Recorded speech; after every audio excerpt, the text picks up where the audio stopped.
สัตว์ตำนานกรีกนะครับมีมากมายเนาะในน้ำบนบกมังกรบนดินอะไรก็แล้วแต่นะครับมนุษย์เยอะแยะมากมายแต่วันนี้ที่ผมจะมาพูดถึงก็คือสัตว์ในตำนานกรีกที่บินได้3ตัวครั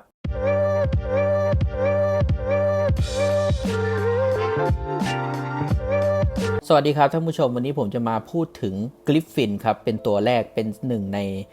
สัตว์ที่เป็นในตำนานกรีกที่บินได้ที่ผมจะพูดถึงนะครับกริฟฟินเนี่ยตัวแรกเนี่ยจริงๆกริฟฟินเนี่ยยังมีชื่ออื่นๆอีกนะครับเช่นกริฟฟอนและกริฟฟอนนะครับก็เปลี่ยนสระอีเป็นสระอีอะไรแบบนี้เนาะมันเป็นลูกผสมของสิงโตและนกอินทรีเนาะถ้าท่านผู้ชมเคยดูการ์ตูนอะไรเงี้ยก็จะเห็นตัวนี้บ่อยมากนะครับก็จริงๆก็มาจากตำนานกรีกทั้งนั้นเลยนะครับมันเลยมีร่างของสิงโต2ขาหลังก็เหมือนสิงโตมันมีหัวและปีกของนกอินทรีครับและที่ขาหน้าก็มีกรงเล็บของนกอินทรีด้วยกริฟฟินเนี่ยมีหูแหลมๆเหมือนสุนัขครับขนส่วนที่เป็นนกจะงอกอยู่เฉพาะที่ปีกครับและอกส่วนขนที่เป็นสิงนะครับสีน้ำตาลอมเหลืองก็ขึ้นตามส่วนที่เหลือของร่างกายของมันนะครับกริฟฟินนะครับแม้จะเป็นสัตว์ลูกผสมของสัตว์ทั้งสองแต่มันมีขนาดใหญ่กว่าสิงโตถึง8เท่าครับแข็งแรงกว่านกอินทรีสัก100ตัวมีหลายคนเชื่อกันนะครับว่ากริฟฟินเนี่ยมีหางเหมือนงูแต่ว่าตามความเป็นไปได้นะครับหางของมันเหมือน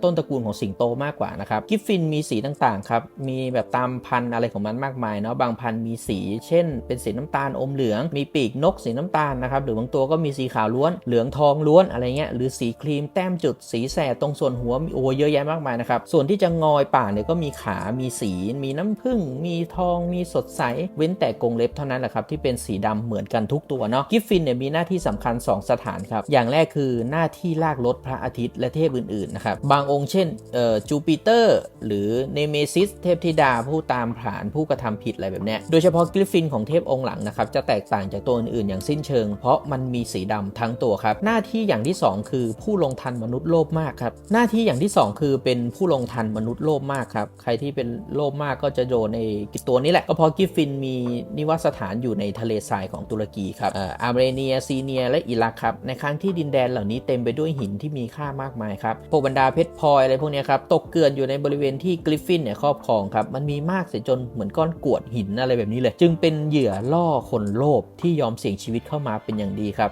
บไม่ต้องเดาก็รู้นะครับว่าส่วนใหญ่เนี่ยไม่ค่อยลอดปากเหยี่ยวปากอะไรพวกนี้ได้หรอกปากกริฟฟินอะไรเงี้ยแม้ว่ามันจะไม่ได้อยู่แถวนั้นก็เถอะก็นกกริฟฟินนะครับเป็นลูกครึ่งนกอินทรีให้มันบินวนอยู่สูงขนาดไหนตาของมันก็ยังคมเลยครับแล้วบอกได้ว่าศัตรูเนี่ยล่วงล้ำเข้ามาก็ตายครับท่านผู้ชมเคยดูสารคดีใช่ไหมนกอินทรีตามันเฉียบคมมากครับกว่าเหยื่อจะรู้ตัวเนี่ยกริฟฟินก็เอาเล็บไปฆ่าตายหมดแล้วนะครับกริฟฟินดูเหมือนจะเป็นเครื่องหมายของเทพเจ้าชัดเจนมากเลยครับแต่มันก็มีจุดอ่อนอยู่อย่างหนึ่งนะครับคือมันเกลียดม้าครับท่านผู้ชมมันเกลียดม้าครับเพราะมันเห็นว่าม้าคือคู่แข่งของมันในการลากรถทั้งนี้เพราะขนาดที่ใหญ่โตของมันสามารถฆ่าม้าตัวงามๆได้สบายเลยครับสำหรับตัวแรกจบไปแล้วนะครับกริฟฟินเนาะฮิปโปกริฟครับนี่เป็นตัวที่2เป็นสัตว์ที่ดูลำตัวเหมือนจะเป็นม้าแต่หัวปีกขาหน้ากรงเล็บเป็นกริฟฟินครับส่วนขาหลังก็เป็นม้าอีกมันเป็นสัตว์พิเศษที่เกิดจากการผสมพันธุ์ระหว่างตัวกริฟฟินตัวผู้กับม้าตัวเมียครับในบอกมันเกลียดกันไงวะถ้ามันไปได้กันวะท่านผู้ชมกริฟฟินเองก็เป็นสัตว์ผสมระหว่างอินทรีกับสิงโตอีกทีหนึ่งก็จริงและดูเหมือนว่าการจะเกิดฮิปโปกริฟสักตัวหนึ่งเนี่ยเป็นเรื่องที่แทบเป็นไปไม่ได้เพราะกริฟฟินชอบกินม้าอย่างที่ผมพูดเลย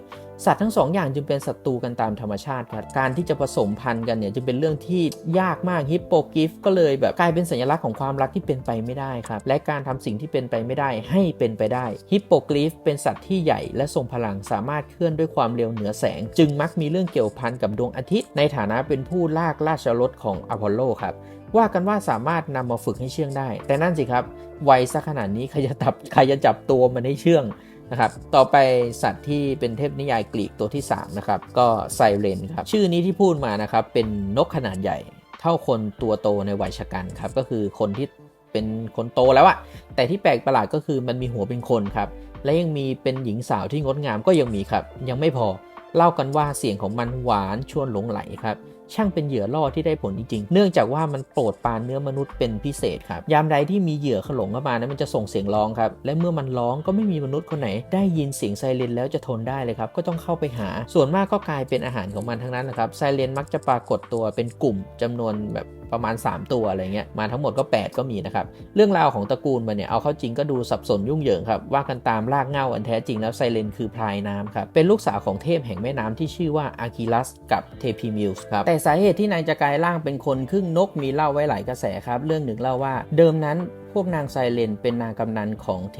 พีเปอร์เซโฟเน่ครับเมื่อเฮดิสมาลักตัวนายไปนางตามไม่ทันก็ขอร้องอ้อนวอนให้ซูสประทานปีกเพื่อที่จะให้ตามแบบเปอร์เซโฟเน่ได้แต่ในเรื่องนี้ก็มีอีกแบบหนึ่งที่ว่าไซเรนถูกเทวีดิมิเตอร์สาปด้วยความโกรธที่ว่าไม่ดูแลลูกสาวสุดที่รักของนางหรือก็คือเปอร์เซโฟเน่อะไรเงี้ยปล่อยให้เฮดิสมาฉุดฆ่าโดยไม่ทำอะไรเลยส่วนอีกหนึ่งก็กล่าวกันว่าเป็นเพราะนางเหล่านี้นะครับพากันจะแบบที่จะเป็นพรหมจารีอะไรเงี้ยจนทำให้เจ้าแม่วีนัสเกิดอารมณ์โกรธอย่างรุนแรงเลยสาปให้พวกนางกลายเป็นนกซะส่วนเรื่องความสามารถในการร้องเพลงจนทำให้คนหลงนั้นก็มีตำนานอีกครั้งหนึ่งครับว่าในอดีตเนี่ยเมื่อกลายเป็นครึ่งคนครึ่งนกแล้วเหล่านางไซเรนพวกนี้คิดว่าตัวเองเนี่ยเป็นพวกที่มีความสามารถทางดนตรีมากที่สุดโดยร้องเพลงเก่งไม่คิดแต่กล้าถึงขนาดไปท้าบรรดาเทพีมิวส์มาแข่งกันร้องเพลงจะด้วยการยุยงจากเทพเฮราหรือเปล่าอันนี้ไม่รู้นะครับก็เทพีมิวส์เนี่ยทั้ง9เป็นเทพแห่งศิลปะครับงานนี้นางพรายก็มีแต่แพ้อยู่แล้วครับไซเรนถูกเทพีมิวส์ถอนขนเป็นการประจานครับนางพรายไซเรนอับอายเนรเทศตัวเองไปอยู่เกาะหินแห่งกลางทะเลแถบชายฝั่งอิตาลีตอนใต้ครับน่าจะเป็นเกาะคาปรีครับและแก้แค้นเอากับกะลาสีเรือที่ผ่านไปผ่านมาครับโดยไม่มีใครรู้อีกนั่นแหละว่าทำไมไซเรนต้องลงไปเอามนุษย์ครับถึงกับตามล่าโดยเฉพาะอย่างยิ่งผู้ชายและโดยเฉพาะอีกทีว่าจะต้องเป็นชาวเรือแค่นั้นยังไม่พอนะครับนางพรายไซเรนเนี่ยมีความสามารถที่จะเปลี่ยนตัวเองเป็นเงือกได้อีกซึ่งอกเปลือยคู่นั้นสวยมากนะครับจนล่อให้แบบชาวทะเลเข้ามาติดกับอย่างง่ายดายไม่ว่าความจริงจะเป็นอย่างไรนะครับไซเรนจะเป็นยังไงเนี่ยกลับไม่เป็นที่น่าสนใจในกลวิธีของนางเล่ากันว่าเมื่อไซเรนเห็นเรือมาไกลเนี่ยมันจะรีบบินไปจับแก่งหินที่ใกล้ที่สุดเริ่มร้องเพลงด้วยน้ำเสียงไพเราะจับใจครับเพลงของไซเรนเป็นเพลงที่หวานหยดที่สุดที่จะได้ยินเลยครับรู้สึกถึงความหวังความสดชื่นเหมือนสัญญาณแห่งความสุขที่ได้รับจากนางอะไรแบบนี้คือแบบมันหวานซะแบบโอ้โหหลงไหลนะครับกาลาสีเรือได้ยินเสียงนี้อดใจไม่ไหวครับไม่ว่าภาระหน้าที่ลูกเมียหรืออะไรเนี่ยจนแม้แต่ตัวเองเนี่ยรู้อย่างเดียวว่าต้องเข้าหาผู้ขับขานมากที่สุดครับกาลาสีรายใดที่ได้ยินนะกระโดดลงน้ำเลยครับท่านผู้ชมกระโดดลงน้ำเลย ยอมกลายเป็นเหยื่อของนางพายในบัดดลครับไซเรนจะจับผู้ชายที่หลงเสียงนางประเภทนี้รับประทานจนหมดเลยครับทั้งกระดูกอะไรเงี้ยกองแบบกองกระดูกกินเนื้อนะครับแต่กระดูกในกองขาวเลยนะครับเยอะมากนะฮะนั่นแหละเชื่อไหมครับว่าเรือที่ผ่านเข้ามาในอาณาเขตของนางนะครับไม่มีใครรอดสักรายเดียวนางพายไซเรนเป็นศัตรูที่น่ากลัวที่สุดของชาวเรือครับตราบจนกระทั่งมีเรือ2 ลำครับที่สามารถหลีกเลี่ยงความโหดร้ายของนางสำเร็จลำแรกเป็นเรือในบังคับบัญชาของวีรบุรุษโอดิซิอุสครับซึ่งนางแม่มดเซอร์ชีได้เตือนเขาก่อนหน้านี้ก่อนจะออกเดินเรือนะครับเตือนวีรบุรุษโอดิซิอุสเนี่ยจะออกเดินเรือนะนายระวังอันตรายของเหล่านางไซเรนไว้นะด้วยวิธีเอาขี้ผึ้งอุดหูครับโอดิซิอุสเนี่ยใช้วิธีอุดหูลูกเรือแต่ยกเว้นตัวเองครับเขาอยากฟังเสียงนางไงว่านางไซเรนเพราะจริงเปล่านะครับเพราะจริงไหมไหนลองนี้แต่เพื่อความไม่ประมาทเขาผูกตัวเองไว้กับเสากระดงอย่างแน่นสนิทครับเพื่อไม่ให้กระโดดลงไปในทะเลนะแบบนี้ปกติใครได้ยินเสียงนางไซเรนนางพรายตัวนี้เราก็โดดใช่ไหมไอคนนี้อยากลองของครับวีรบุรุษอยากลองของไงอุดหูให้ลูกเรือแต่ตัวเองไม่อุดนะครับแต่ว่าก็กลัวจะโดนยั่วยวนนะมัดตัวเองไว้กระทั่งพ้นรัศมีการทำงานของนางไซเรนด้วยวิธีนี้จึงทำให้โอดิซิอุสเนี่ยกับลูกเรือผ่านไปได้อย่างเรียบร้อยครับส่วนลำที่2ก็ของเจสันครับเรืออาโกของเขาผ่านมาในอาณาเขตของนางไซเรนเช่นกันครับโดยไม่รู้ถึงอันตรายของเสียงนางเหมือนโอดิซิอุสด้วยซ้ำเมื่อเสียงนางไซเรนดังขึ้นนะครับบูสเตสลูกเรือหนึ่งในโดนมนเลยครับลูกเรือโดนมนเลยอย่างจังกระโดดลงน้ำเลยครับ พุ่งเลยส่วนคนอื่นก็กำลังลุกขึ้นเตรียมโดดนะครับแต่โอเฟอุสพาพินไรขึ้นมาแล้วร้องขับขานด้วยเสียงท่วงทำนองที่หวานกว่าของนางไซเรนครับทำให้ลูกเรือที่กำลังจะโดดลงน้ำชะงักเงี่ยหูฟังดนตรีก่อนเรือของเจสันก็ผ่านไปได้นะครับนางไซเรนทำอะไรไม่ได้ความล้มเหลวครั้งที่2นี่แหละครับที่ทำให้นางพรายไซเรนขึ้นเครียดจนถึงที่สุดครับพากันกระแทกตัวลงน้ำฆ่าตัวตายหมู่กันทั้งหมดครับแต่บ้างก็เล่าว่านางไซเรนกลายเป็นหินทุกตนเพราะความเจ็บนะครับที่มีคนมาเล่นเพลงได้เพราะกว่ายกเว้นตัวที่ชื่อว่าปาเทโนเปครับตัวนี้กระแทกลงทะเลด้วยความโกรธศพของนางไซเรนตัวนี้ถูกคลื่นซัดเกยตรงที่ชายฝั่งทะเลแห่งหนึ่งคนมาพบก็จัดการฝังให้บริเวณนั้นนะครับต่อมาก็เป็นเมืองเนเปิลครับส่วนที่บูเตสที่กระโดดทะเลลงไปหลงเสียงนางเนี่ยไม่ตายครับเทพีอัลฟอร์ไดเนี่ยคว้าตัวไว้ครับอุ้มเอาไว้ที่เกาะลิลิเปอุมในซิซิลีครับและเทพีอัลฟอร์ไดเนี่ยก็ได้เชยชมครับสมกับรักบูเตสจนทำให้นางเกิดเด็กชายแก่บูเตนคนหนึ่งที่ชื่อว่าเอริกครับอย่างไรก็ตามครับแม้ว่าตำนานระยะหลังนี่ไม่ปรากฏเรื่องของนางไซเรนอีกเลยแต่คำว่าไซเรนนะครับที่สะกดเป็นตัว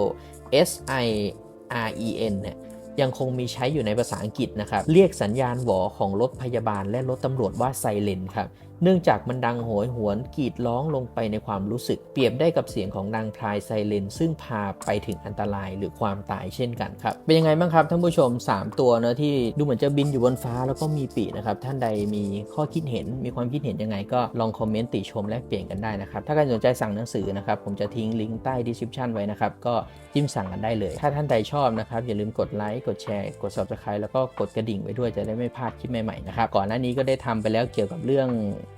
ตำนานกรีกอะไรแบบเนี้ยท่านผู้ชมก็สามารถจิ้มดูต่อเนื่องได้เลยเนาะสำหรับวันนี้ขอตัวลาไปก่อนขอบคุณครับ